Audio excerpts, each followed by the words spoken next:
नमस्कार। Byju's government exam prep channel में आप सभी का स्वागत है। और आज हम 25 मार्च के द हिंदू समाचार पत्र में आए कुछ महत्वपूर्ण समाचारों का विश्लेषण करने वाले हैं। तो आइए शुरू करते हैं आज का समाचार विश्लेषण। सबसे पहले मैं आपको ये बता देता हूं कि आज के इस अंक में हम किन बातों पर चर्चा करने वाले हैं। सबसे पहले जो आपको प्रश्न दिए गए थे कल, उनका मैं उत्तर आपको बता दूंगा। और उसके बाद जो है आज के समाचार पत्र में छपे कुछ महत्वपूर्ण समाचारों का हम क्या करेंगे, विश्लेषण करेंगे। अंत में आज के समाचार पत्र पर आधारित प्रारंभिक और मुख्य परीक्षा के प्रश्नों को भी हम यहाँ पर देखेंगे, उस पर भी चर्चा करेंगे। तो आइए शुरू करते हैं। सबसे पहले जो आपको कल प्रश्न दिए गए थे उसके उत्तर की यहाँ पे मैं चर्चा कर लेता हूँ। क्वेश्चन नंबर 1 था कि निम्नलिखित कथनों में से कौन सा सही है। और पहला कथन है, कानून बनाने के बाद संसद कानून के संचालन के लिए विनियमों, नियमों, उपनियमों और उप कानूनों को प्रारूपित करने की शक्तियां कार्यपालिका को सौंप सकता है। ठीक है, तो यहां पर जो पहला कथन है वो क्या है, आपका सही है। क्योंकि संसद ने कानून तो बना दिया, लेकिन उससे जुड़े हुए जो नियम हैं, जो कानून उसने पास किए हैं, उससे जुड़े हुए जो नियम है, उपनियम है, उसको बनाने के लिए जो है यहाँ पर कार्यपालिका को वो शक्ति सौंपा जा सकता है, वो ऐसे नियम बना सकती है। तो यहाँ पर जो है पहला कथन क्या होगा, आपका सही होगा। और दूसरा कथन है कि अधीनस्थ विधान पर संसदीय समिति जांच करती है और संबंधित सदन को रिपोर्ट करती है कि क्या कार्यपालिका द्वारा प्रतिनिधि मंडल के दायरे में ऐसे प्रायोजित शक्तियों का सही उपयोग किया जा रहा है। ठीक है, तो यहाँ पर जो है ये कहा जा रहा है कि जो भी कानून बनाया जाएगा कार्यपालिका के द्वारा, उसकी जांच जो है संसदीय समिति कर सकती है कि जो नियम और उपनियम बनाए गए हैं वो जो है जो मूल कानून है उसकी भावना के विपरीत तो नहीं है। ठीक है ना, तो यहाँ पर ये बात कही जा सकती है कि जो आपकी संसदीय समितियां हैं वो ये जांच करती है कि जो भी नियम बनाए गए हैं यहाँ पर वो मूल कानून से मिलते हैं कि नहीं। तो यहाँ पर जो दूसरा कथन है वो भी क्या है, आपका सही है। यानी कि आपका आंसर क्या होगा, ऑप्शन नंबर सी। यहाँ पर प्रश्न 2 है कि राष्ट्रीय पिछड़ा वर्ग आयोग के संबंध में निम्नलिखित कथनों पर विचार कीजिए। और पहला कथन है कि प्रारंभ में 1993 में इसे एक सांविधिक निकाय के रूप में गठित किया गया था। तो ये बात बिल्कुल सही है। यहाँ पर जो है जो राष्ट्रीय पिछड़ा आयोग था वो एक संवैधानिक बॉडी नहीं था, क्या था, सांविधिक बॉडी था। आप सभी को पता है कि संवैधानिक बॉडी का दर्जा उसे ही दिया जाता है जिसकी चर्चा जो है संविधान के किसी न किसी अनुच्छेद में की जाती है। और यहाँ पर जो है शुरुआत में यानी कि 1993 में राष्ट्रीय पिछड़ा जो वर्ग आयोग था उसके साथ ऐसी बात नहीं थी, उसे संविधान के किसी अनुच्छेद में जो है इसकी चर्चा आपको नहीं मिलती है। तो यहाँ पर पहला कथन क्या होगा, आपका सही होगा। कथन 2 क्या है कि वर्तमान में 102 संशोधन अधिनियम के माध्यम से इसे संवैधानिक दर्जा दिया गया है और इस उद्देश्य के लिए अनुच्छेद 338 बी को जोड़ा गया। ठीक है, तो यहाँ पर आर्टिकल 338, 338 ए और यहाँ पर 338 बी जो है ये बहुत ही इंपॉर्टेंट है। और यहाँ पर आप सभी जानते हैं कि 102 संविधान संशोधन के द्वारा जो है उसे संवैधानिक बॉडी बना दिया गया। और यहाँ पर ऐसा करने के लिए जो है एक आर्टिकल जोड़ा गया जिसे हम बोलते हैं अनुच्छेद 338 बी। तो यहाँ पर जो दूसरा कथन है वो भी क्या है, आपका सही है। आइए देखते हैं तीसरे कथन को। यह जनजातीय मामलों के मंत्रालय के तहत काम करता है। तो यहाँ पर जो तीसरा कथन है वो क्या है, गलत है। ठीक है, चौथा कथन क्या है कि आयोग में एक अध्यक्ष, उपाध्यक्ष और राष्ट्रपति द्वारा नियुक्त 3 अन्य सदस्य होते हैं। तो यहाँ पर ये बात भी क्या है, सही है। यानी कि इसका उत्तर क्या होगा, आपका ऑप्शन नंबर बी, केवल 1, 2 और 4। आइए देख लेते हैं तीसरे क्वेश्चन को। और क्वेश्चन क्या है कि निम्नलिखित कथनों में से कौन सा सही है। और यहाँ पर कथन 1 है कि संविधान की 6ठी अनुसूची आदिवासी आबादी को सुरक्षा प्रदान करती है और भूमि, सार्वजनिक स्वास्थ्य, कृषि और अन्य विषयों पर कानूनों का निर्माण कर सकने वाली स्वायत्त विकास परिषदों के गठन के माध्यम से समुदायों को स्वायत्तता प्रदान करती है। यहाँ पर जो पहला कथन है वो क्या है, सही है। और यहाँ पर आप सभी जानते हैं कि 6ठी अनुसूची में जो है आदिवासी आबादी को सुरक्षा प्रदान की जाती है और इसके लिए जो है विकास परिषदों का क्या होता है, गठन होता है। यहाँ पर पहला कथन क्या होगा, सही होगा। अब देखते हैं दूसरे कथन को कि अब तक असम, मेघालय, त्रिपुरा और मिजोरम में कुल मिलाकर 10 स्वायत्त परिषद मौजूद है। तो ये कथन भी क्या है, सही है। इनकी संख्या कितनी है, 10 है। ठीक है, अब देख लेते हैं तीसरे कथन को, और तीसरा कथन क्या है कि छठी अनुसूची के तहत आने वाले क्षेत्रों में कोई पंचायत प्रणाली नहीं है। देखिए एक बात यहाँ पर आपको समझने वाली है कि यहाँ पर इन क्षेत्रों के विकास के लिए जो है पहले से ही यहाँ पर क्या है, एक स्वायत्त विकास परिषद है, जिसका काम मूलतः उसी तरीके का है जिस तरीके के काम कौन करता है, पंचायत करती है। पंचायत भी वहाँ के लोकल मुद्दों पर क्या करती है, काम करती है, ठीक है ना। और ये जो स्वायत्त परिषद है वो भी क्या करते हैं, वहाँ के लोकल मुद्दों पर काम करते हैं। तो यहाँ पर जहाँ जहाँ जो है स्वायत्त विकास परिषद का गठन किया गया है वहाँ पर जो है पंचायती राज जो है लागू नहीं किया गया। यानी कि आपका जो तीसरा कथन है वो भी क्या है, सही है, ठीक है। यानी कि आपका ऑप्शन यानी कि डी जो है आपका क्या है, सही है, 1, 2 और 3। आइए देख लेते हैं प्रश्न 4 को। और प्रश्न 4 क्या है कि निम्नलिखित कथनों में से कौन सा सही है। और पहला कथन है कि सुंदरवन गंगा, ब्रह्मपुत्र और मेघना नदियों के संगम से निर्मित डेल्टा में एक मैंग्रोव क्षेत्र है। तो पहला कथन क्या है आपका, सही है। दूसरा कथन क्या है कि यह भारत और बांग्लादेश तक विस्तारित एक सीमा पारिक पारिस्थितिक तंत्र है। तो यहाँ पर यह कथन भी क्या है, सही है। और तीसरा कथन क्या है कि हाल ही में भारतीय सुंदरवन को रामसर स्थल के रूप में नामित किया गया है और अब यह देश का सबसे बड़ा संरक्षित आर्द्र भूमि है। तो ये कथन भी क्या है, सही है। तो बहुत ही इंपॉर्टेंट क्वेश्चन है और इसका आंसर क्या होगा आपका ऑप्शन नंबर सी, यानी कि 1, 2 और 3। आइए अब कल दिए गए प्रीवियस ईयर के क्वेश्चन को देख लेते हैं। और क्वेश्चन क्या था कि यदि निकट भविष्य में एक और वैश्विक वित्तीय संकट उत्पन्न होता है तो संभवतः निम्नलिखित में से कौन सी कार्रवाइयां भारत को कुछ प्रतिरक्षा प्रदान कर सकती हैं। और पहला कथन था कि अल्पकालिक विदेशी ऋण पर निर्भरता का ना होना, ठीक है। तो यहाँ पर यही जो पॉइंट है वो क्या है आपका, सही है। बाकी के जो 2 पॉइंट हैं कि अधिक विदेशी बैंकों का खोला जाना और तीसरा पॉइंट क्या था कि पूर्ण पूंजी खाता परिवर्तनीय बनाए रखना, ये दोनों के दोनों कथन क्या है, गलत है, ठीक है। तो यहां पर जो है आपका आंसर क्या होगा, ऑप्शन नंबर ए, जिसमें बोला जा रहा है कि केवल एक क्या है, सही है। यानी कि अल्पकालिक विदेशी ऋण पर निर्भरता का ना होना कुछ हद तक जो है भारत को क्या कर सकता है, प्रतिरक्षा प्रदान कर सकता है अगर कोई वैश्विक वित्तीय संकट उत्पन्न हो जाता है तो। आइए अब आज के समाचार पत्र में छपे कुछ महत्वपूर्ण समाचारों का विश्लेषण कर लेते हैं। यहाँ पर जो है पेज नंबर 1 और 9 में जो है एक खबर छपी है जिसका शीर्षक है justice NV Ramana set to take over as a 48 CGI। यानी कि जस्टिस NV रमन्ना जो है वो क्या होंगे, भारत के 48वें नंबर के क्या होंगे, चीफ जस्टिस ऑफ इंडिया, यानी कि मुख्य न्यायाधीश। तो इस बात को आपको याद रखना है, इनके नाम को याद रखना है। और यहाँ पर जो है पेपर में जो है उनके बारे में कुछ महत्वपूर्ण जानकारियाँ दी गई हैं। यहाँ पर बताया गया है कि उनका जन्म जो है 27 अगस्त 1957 को कहाँ पर हुआ था, तो आंध्र प्रदेश में हुआ था। और ये आंध्र प्रदेश याद रखिएगा क्योंकि अभी आगे चल करके मैं एक कंट्रोवर्सी के बारे में आपको बताऊंगा, एक विवाद के बारे में बताऊंगा जो कि आंध्र प्रदेश से ही जुड़ा हुआ है जस्टिस रमन्ना को लेकर के, ठीक है। और आगे चल करके आप ये देखेंगे कि 2014 में जो इन्हें क्या किया गया था, सुप्रीम कोर्ट का जज बनाया गया था। तो कुछ महत्वपूर्ण जानकारियां हैं जिसे आपको याद रखना चाहिए। इसी न्यूज में आपको एक शीर्षक मिलेगा कंप्लेंट डिसमिस्ड। तो यहां पर आइए जान लेते हैं कि आखिर ये कंट्रोवर्सी यानी कि विवाद क्या है। यहां पर जो है chief minister of Andhra Pradesh यानी कि आंध्र प्रदेश के मुख्यमंत्री जगनमोहन रेड्डी के द्वारा जो है एक ओपन लेटर लिखा गया था, एक आरोप लगाया गया था किस पर, जस्टिस रमन्ना पर। और उनका कहना था कि जस्टिस रमन्ना जो है वो आंध्र प्रदेश हाईकोर्ट पर जो है दबाव बना रहे हैं। और दबाव किस लिए बना रहे हैं, तो वो नहीं चाहते कि उनकी गवर्नमेंट जो है काम करती रहे, वो गवर्नमेंट को क्या करना चाह रहे हैं, अस्थिर करना चाह रहे हैं। मामला क्या है इसे भी समझ लेते हैं। यहां पर जो है जब 2019 में इलेक्शन हुए थे आंध्र प्रदेश के, तो यहां पर जो है उनका जो एफिडेविट था, मतलब कि जो जगनमोहन रेड्डी का जो एफिडेविट था इलेक्शन के लिए, उसमें उन्होंने क्या कहा था कि उन पर जो है 31 क्रिमिनल केस चल रहे हैं, जिसमें कि CBI का मामला भी है, ED का मामला भी है, और आंध्र प्रदेश और तेलंगाना में जो अलग अलग थानों में भी है उनके खिलाफ केसेस हैं। यानी कि कुल मिलाकर के उनके ऊपर जो है 31 क्रिमिनल केसेस जो हैं यानी कि मामले चल रहे हैं।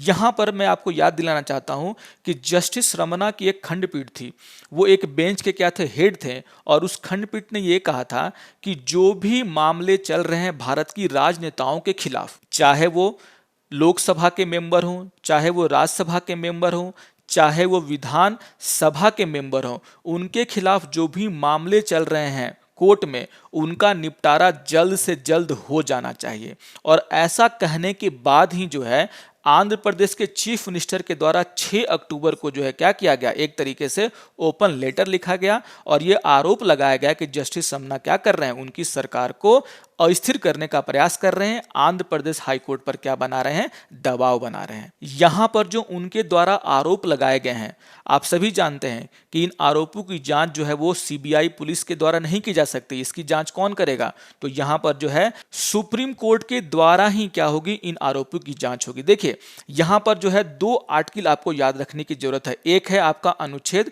121 और दूसरा है अनुच्छेद 211। पहला जो अनुच्छेद 121 ये कहता है संसद में जो है सुप्रीम कोर्ट के जजेस के ऊपर जो है चर्चा नहीं हो सकती, और यही बात यहां पर आर्टिकल 211 कहता है, और ये कहता है कि विधानसभा में भी सुप्रीम कोर्ट या हाई कोर्ट के जज के ऊपर क्या हो सकती है, चर्चा नहीं हो सकती है।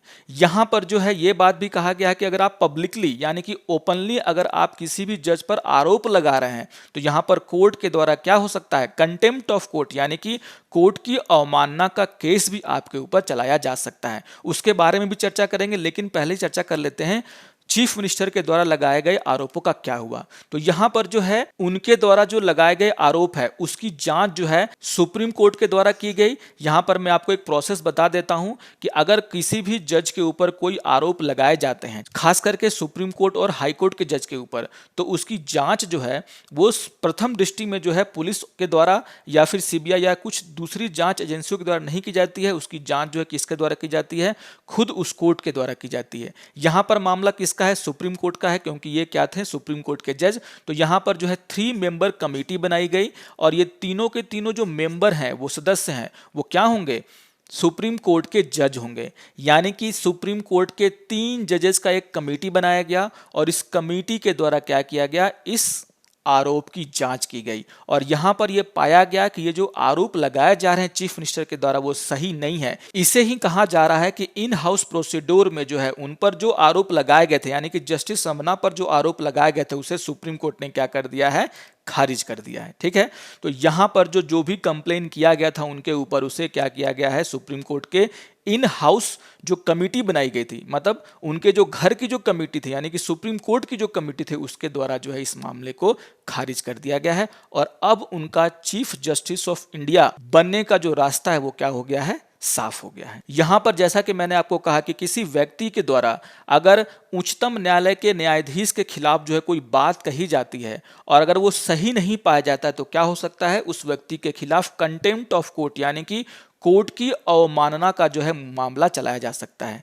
यहां पर जो है अटॉर्नी जनरल के वेणुगोपाल ने जो है इस बात को नकार दिया कि जगनमोहन रेड्डी के खिलाफ जो है कोई कंटेम्प्ट ऑफ कोर्ट यानी कि कोर्ट की अवमानना का मामला चलाया जाए, लेकिन उन्होंने ये भी कहा कि अगर कोर्ट खुद चाहता है कि वो जगनमोहन रेड्डी के खिलाफ जो है क्या करे, कंटेम्प्ट ऑफ कोर्ट यानी कि कोर्ट की अवमानना का मामला चलाए, तो वो ऐसा कर सकता है। लेकिन अभी तक जो है हमने सुनने में नहीं आया है कि कोर्ट ने जो है उनके खिलाफ जो है कोई अवमानना का केस जाहिर किया है या फिर लाया है। ठीक है, यहां पर जो है एक और वकील का चर्चा हो रहा है जिसका नाम है अश्वनी कुमार उपाध्याय। देखिए यही वो एडवोकेट हैं जिन्होंने जो है यह मांग की थी कि जो चीफ मिनिस्टर हैं आंध्र प्रदेश के, उनके खिलाफ जो है क्या हो, कोर्ट की अवमानना का मामला चलाया जाए।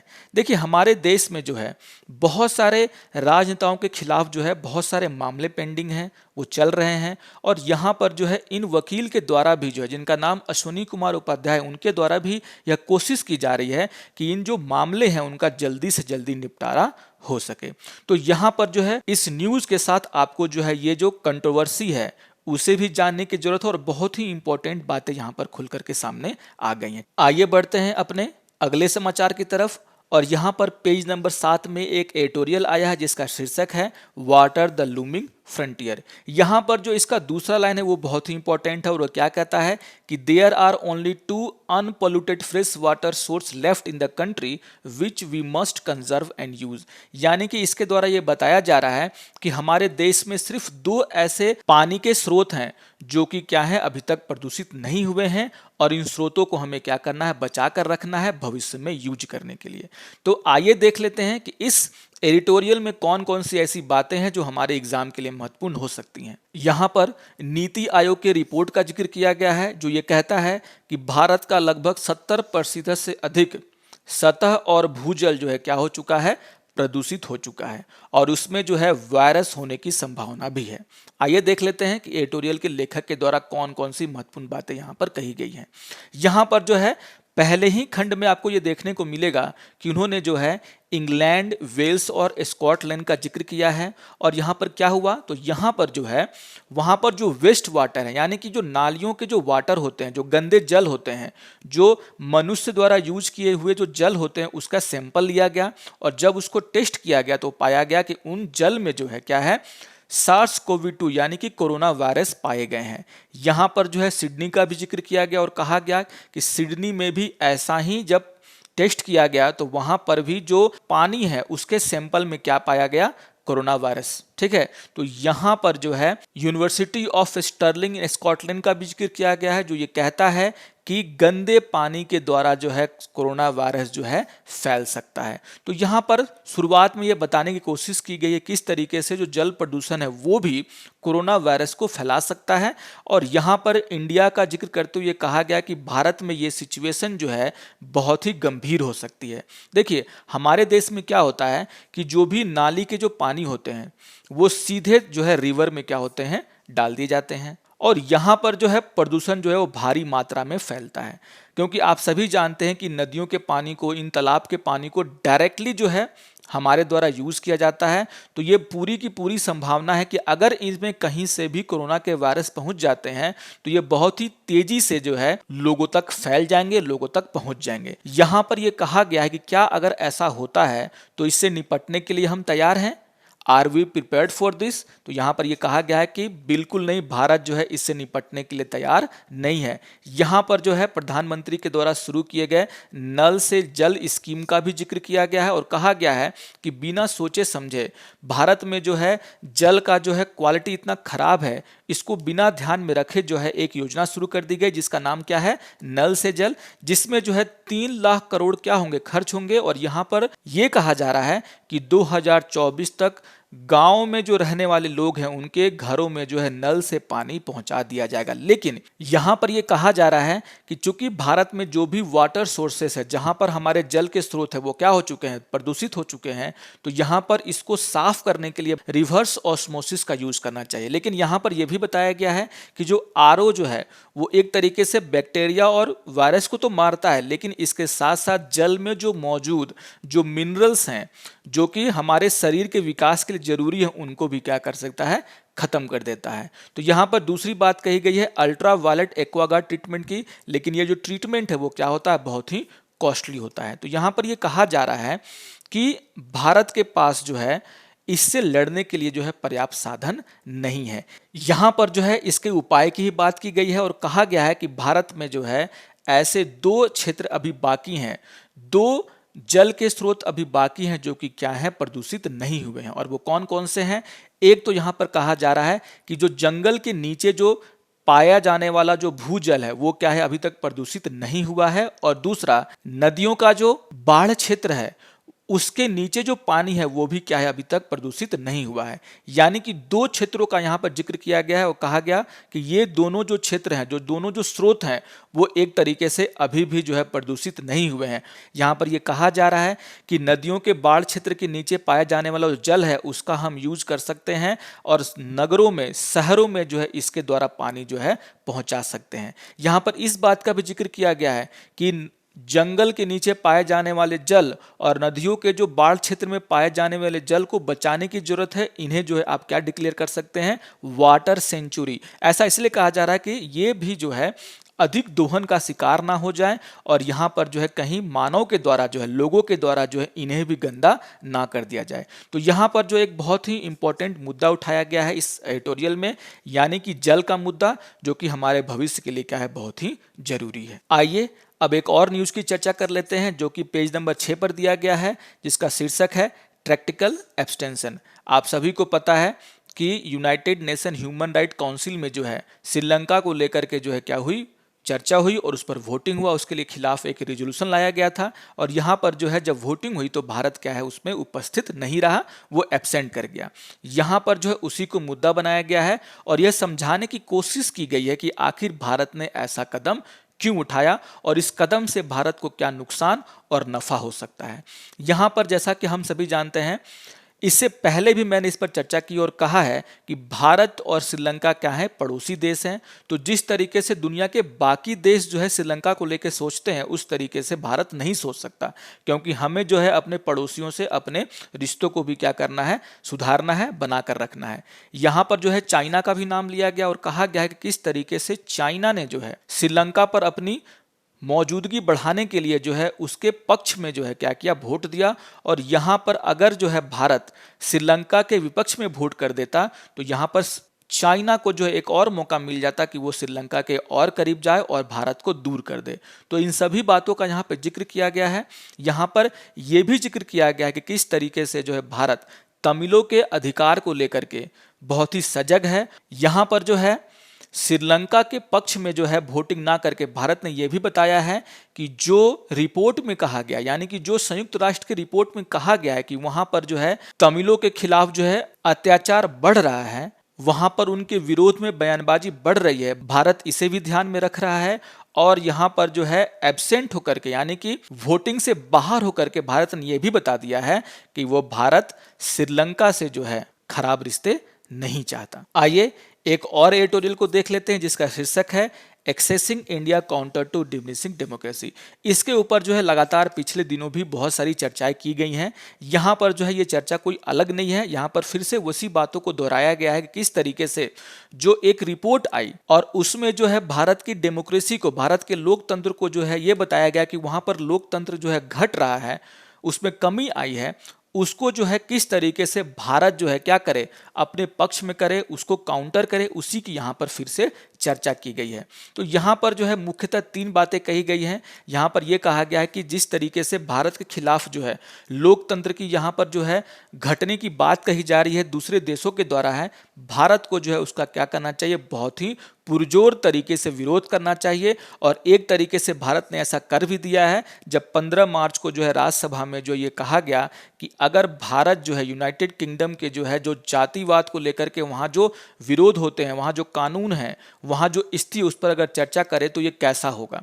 जिस तरीके से यूके ने जो है अपने पार्लियामेंट में भारत के लोकतंत्र को लेकर चर्चा की, उसी तरीके से जो है अगर भारत भी शुरू कर दे उनके इंटरनल मुद्दों को लेकर के अपने संसद में चर्चा, तो ये एक तरीके से क्या होगा, सही नहीं होगा। और यहाँ पर ऐसा करने की बात कही जा रही है कि भारत भी अब जो है यूके के इंटरनल मुद्दों में, उनके आंतरिक मुद्दों पर क्या करे, चर्चा शुरू करे। यहाँ पर यह भी कहा जा रहा है कि दूसरी बात यहाँ पर यह कही जा रही है कि भारत के फेवर में जो है अभी क्या है, सिचुएशन बने हुए हैं, क्योंकि भारत जो एक तरीके से जो है वैक्सीन मैत्री की जो डिप्लोमेसी है वो कर रहा है। भारत के द्वारा जो है 70 से ज्यादा देशों को जो है वैक्सीन उपलब्ध कराए गए हैं, जो कि दूसरा देश नहीं कर सकता था इतनी जल्दी। भारत जो है वैक्सीन बनाने का सबसे बड़ा क्या है, एक तरीके से उत्पादक देश है।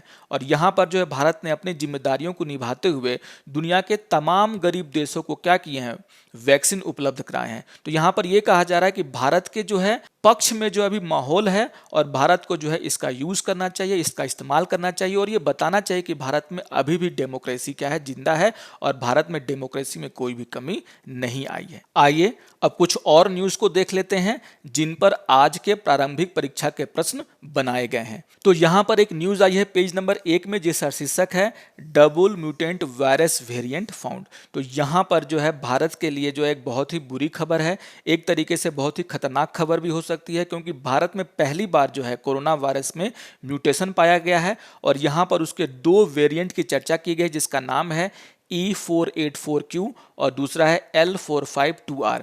यहाँ पर जो है इसकी जानकारी जो है भारत के द्वारा जो है GI सेट को दे दी जाएगी और यहाँ पर फिर आगे चल के पता चलेगा कि क्या जो अभी भारत में जो कोरोना के केसेस बढ़ रहे हैं उनका लेना देना किसी कहीं इन वायरस से तो नहीं है। यहाँ पर एक और न्यूज आई है जिसमें कहा गया है कि जिस तरीके से भारत में कोरोना के केसेस बढ़ रहे हैं उससे जो है भारत द्वारा जो सप्लाई किए जा रहे हैं क्या कोरोना के वैक्सीन, उस पर जो है असर पड़ सकता है। और यहाँ पर जो है गवी का जो है जिक्र किया गया है। मैं गवी का आपको फुल फॉर्म बता देता हूँ, जिसका फुल फॉर्म क्या है, global alliance for vaccine and immunisation. ठीक है, तो यहाँ पर जो है ये भी कहा गया है कि ऐसा अगर होता है भारत में इसी तरीके से कोरोना के केसेस बढ़ते जाते हैं, तो जो भारत दुनिया के देशों को जो सप्लाई कर रहा था वैक्सीन, उस पर जो है इफेक्ट होगा, जिससे कि Brazil, Europe, Morocco, Britain, Saudi Arabia, UNICEF, ठीक है ना, इन सभी को जो है वैक्सीन की सप्लाई क्या हो सकती है,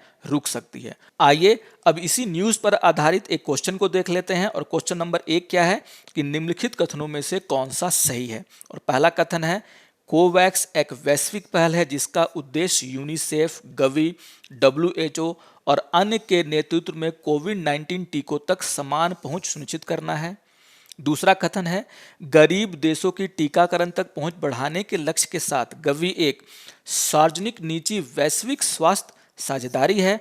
और तीसरा है कि GISAID 2008 में स्थापित एक वैश्विक विज्ञान पहल है जो इन्फ्लुएंजा वायरस और कोविड-19 महामारी के लिए जिम्मेदार कोरोना वायरस के जीनोम डेटा तक खुली पहुंच प्रदान करता है। यहाँ पर आपको ये बताना है कि तीनों के तीनों कथन जो है वो सही है या नहीं। यहाँ पर गवी को लेकर के मैंने आपको कुछ पहले ही जानकारियां दे दी हैं। यहाँ पर गवी का फुल फॉर्म मैंने आपको बताया, जो कि क्या है, global alliance for vaccine and immunisation. और मैं आपको बता दूं कि ये जो अलायंस है वो क्या है, निजी और सार्वजनिक क्षेत्र के संगठनों का है, जिनका लक्ष्य है सभी के लिए टीकाकरण। ठीक है, तो इस बातों को आपको ध्यान में रखना है और ये समझना है कि आपके जो ऑप्शन है वो सही है या गलत। यहाँ पर जो है तीसरा कथन जो है कि GISAID 2008 में स्थापित एक वैश्विक विज्ञान पहल है, ये बात भी सही है। और यहाँ पर जो है इसका जो है एकमात्र उद्देश्य ये है कि जो भी अभी दुनिया में जो है जिस तरीके से म्यूटेशन देखा जा रहा है कोरोना के वायरस में,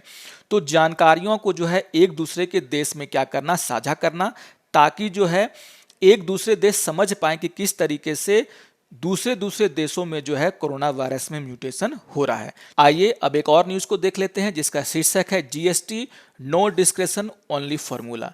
यहाँ पर जो है हमारे देश के फाइनेंस मिनिस्टर यानी कि वित्त मंत्री, उनके द्वारा ये बताया गया है कि 2017-18 और 2018-19 का जो भी GST का पैसा बनता है राज्यों का, वो उनको दे दिया गया है। और यहाँ पर यह जानकारी दी जा रही है कि 2019-20 और 2020-21 के जो है बकाया राशि भी है, जल्द से जल्द क्या होंगे, स्टेट्स को दे दिए जाएंगे। और यहाँ पर यह भी बताया जा रहा है कि अभी तक जो है स्टेट्स का बकाया कितना है केंद्र पर, तो वो है 2,17,000 करोड़। यहाँ पर जो है निर्मला सीतारमन के द्वारा जो है 14 फाइनेंस कमीशन का भी जिक्र किया गया है और कहा गया है किस तरीके से इस कमीशन ने जो है एक तरीके से सेंटर और स्टेट के बीच में जो पैसे का बंटवारा का जो फॉर्मूला है, जो कि बताया कितना 42:58, उसे जो है सरकार के द्वारा इंप्लीमेंट किया गया, मान लिया गया, जो कि पहले के फॉर्मूला जो कि 32:68 हुआ करता था उसके विपरीत था। आइए अब इसी न्यूज पर आधारित एक क्वेश्चन को देख लेते हैं जो कि आपका प्रश्न नंबर 2 है। और क्वेश्चन क्या है कि निम्नलिखित कथनों में से कौन सा गलत है। याद रखिएगा आपको क्या बताना है, कौन सा गलत है। और पहला कथन है, 14वें वित्त आयोग ने करों के केंद्रीय विभाज्य पूल में राज्यों की हिस्सेदारी को 32% से बढ़ाकर 42% कर दिया गया था। यहां पर दूसरा कथन क्या कर रहा है कि 15वें वित्त आयोग ने 2021 से 26 की अवधि के लिए ऊर्ध्वाधर हस्तांतरण को 41% करने की सिफारिश की है। यहाँ पर जो है हर 5 साल पर आपको पता है क्या होता है, वित्त आयोग का गठन होता है। और यहाँ पर जो है 15वां वित्त आयोग जब गठित किया गया तो उसने जो है ये सिफारिश की कि यहाँ पर जो है राज्यों की हिस्सेदारी क्या कर दी जाए, 41%। ठीक है, 41%। तो आप समझ सकते हैं कि ये कथन जो है सही है या गलत है। तीसरे कथन को देख लेते हैं। यहां पर यह कहा जा रहा है कि 1% समायोजन का उद्देश्य केंद्र के संसाधनों से जम्मू और कश्मीर और लद्दाख के नवगठित केंद्रीय शासित प्रदेशों को हस्तांतरण करना है। यहां पर 14th फाइनेंशियल कमीशन के द्वारा यह भी कहा गया है कि चूंकि जम्मू और कश्मीर और लद्दाख जो है क्या है, एक नया केंद्र शासित प्रदेश बना है और उनके विकास के लिए उनको क्या है, ज़्यादा पैसे की जरूरत है, तो यहाँ पर क्या किया जाना चाहिए, 1% जो है ज़्यादा जो है उन्हें क्या देना चाहिए, हिस्सा देना चाहिए। तो ये तीनों बातें जो है मैंने आपको अभी खुलकर चर्चा की है और आप समझ सकते हैं कि ये तीनों में से कौन सही है, या तीनों के तीनों सही हैं, या तीनों के तीनों गलत हैं। आइए अब एक और न्यूज़ को देख लेते हैं जिसका शीर्षक है visit tulip garden in Jammu and Kashmir. और ये बात किसने कही है, तो हमारे देश के प्रधानमंत्री नरेंद्र मोदी जी ने। यहाँ पर जो है मोदी जी के द्वारा ये कहा गया है कि जो देश के लोग हैं अगर वो जम्मू कश्मीर जाते हैं तो वो जरूर इस ट्यूलिप गार्डन को क्या करें, विजिट करें, इसको देखें। यहाँ पर जो है 15 लाख फ्लावर यानी कि फूलों के जो है 64 वेरिएंट को जो यहाँ पर आपको देखने को मिल सकता है। ठीक है, यहाँ पर आपको ये ध्यान रखना है कि ये जो गार्डन है ये जो है कहाँ पर स्थित है, और मैं आपको ये बता देता हूँ कि जो गार्डन है वो कहाँ पर है, तो जबरवान जो रेंज है यानी कि जबरवान पर्वत श्रृंखला जम्मू एंड कश्मीर में है, उसी जगह जो है इसे बनाया गया है। अब इसी पर आधारित एक क्वेश्चन मैं आपको दे रहा हूं। क्वेश्चन क्या है कि जबरवान पर्वत श्रृंखला किसके निकट स्थित है, और पहला ऑप्शन है श्रीनगर, दूसरा है पेंगोंग सो, तीसरा है तवांग और चौथा है आपका काला पानी। तो आपको बताना है कि इसका आंसर क्या है।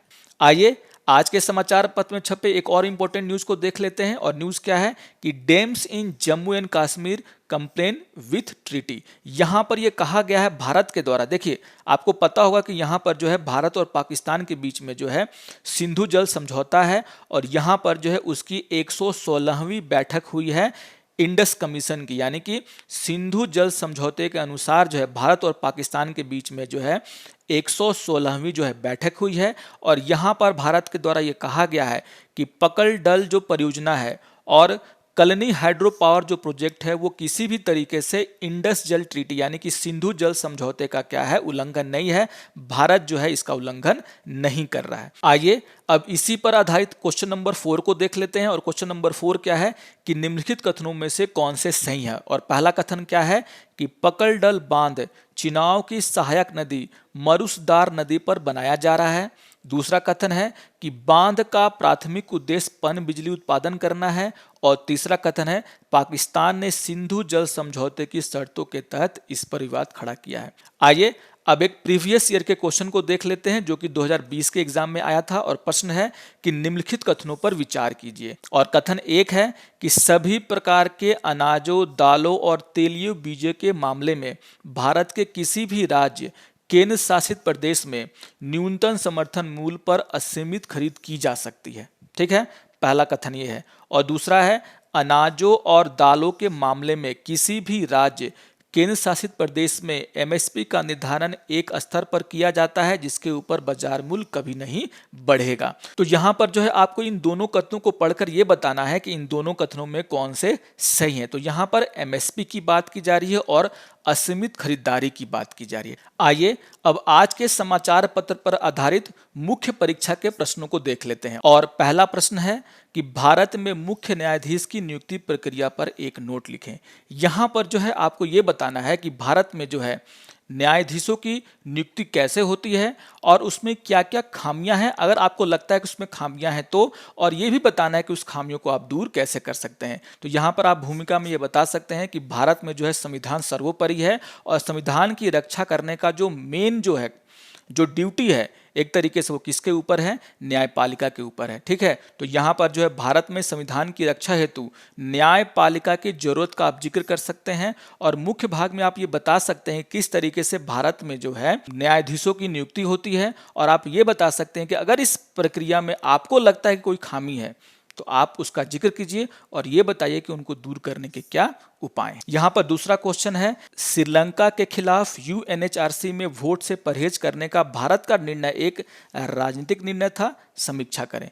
तो जैसा कि मैंने आपको आज चर्चा की कि भारत श्रीलंका का पड़ोसी है और वहाँ पर तमिल रहते हैं और उनकी आबादी भारत में भी है, और भारत का ये कंसर्न है और भारत ये चाहता है कि भारत और श्रीलंका के रिश्ते भी ना खराब हों और वहाँ पर वो तमिलों की क्या कर सके, मदद करे। तो एक पड़ोसी होने के नाते भारत और श्रीलंका के बीच के रिश्तों का आप जिक्र कर सकते हैं और मुख्य भाग में आप ये भी बता सकते हैं कि अगर भारत श्रीलंका के खिलाफ अगर वोटिंग कर देता तो यहाँ पर चीन और पाकिस्तान जो इसका फायदा उठाते हैं और पहले से ही चीन इस ताक में रहता है किस तरीके से भारत के पड़ोसी देशों को अपने तरफ मिलाया जाए।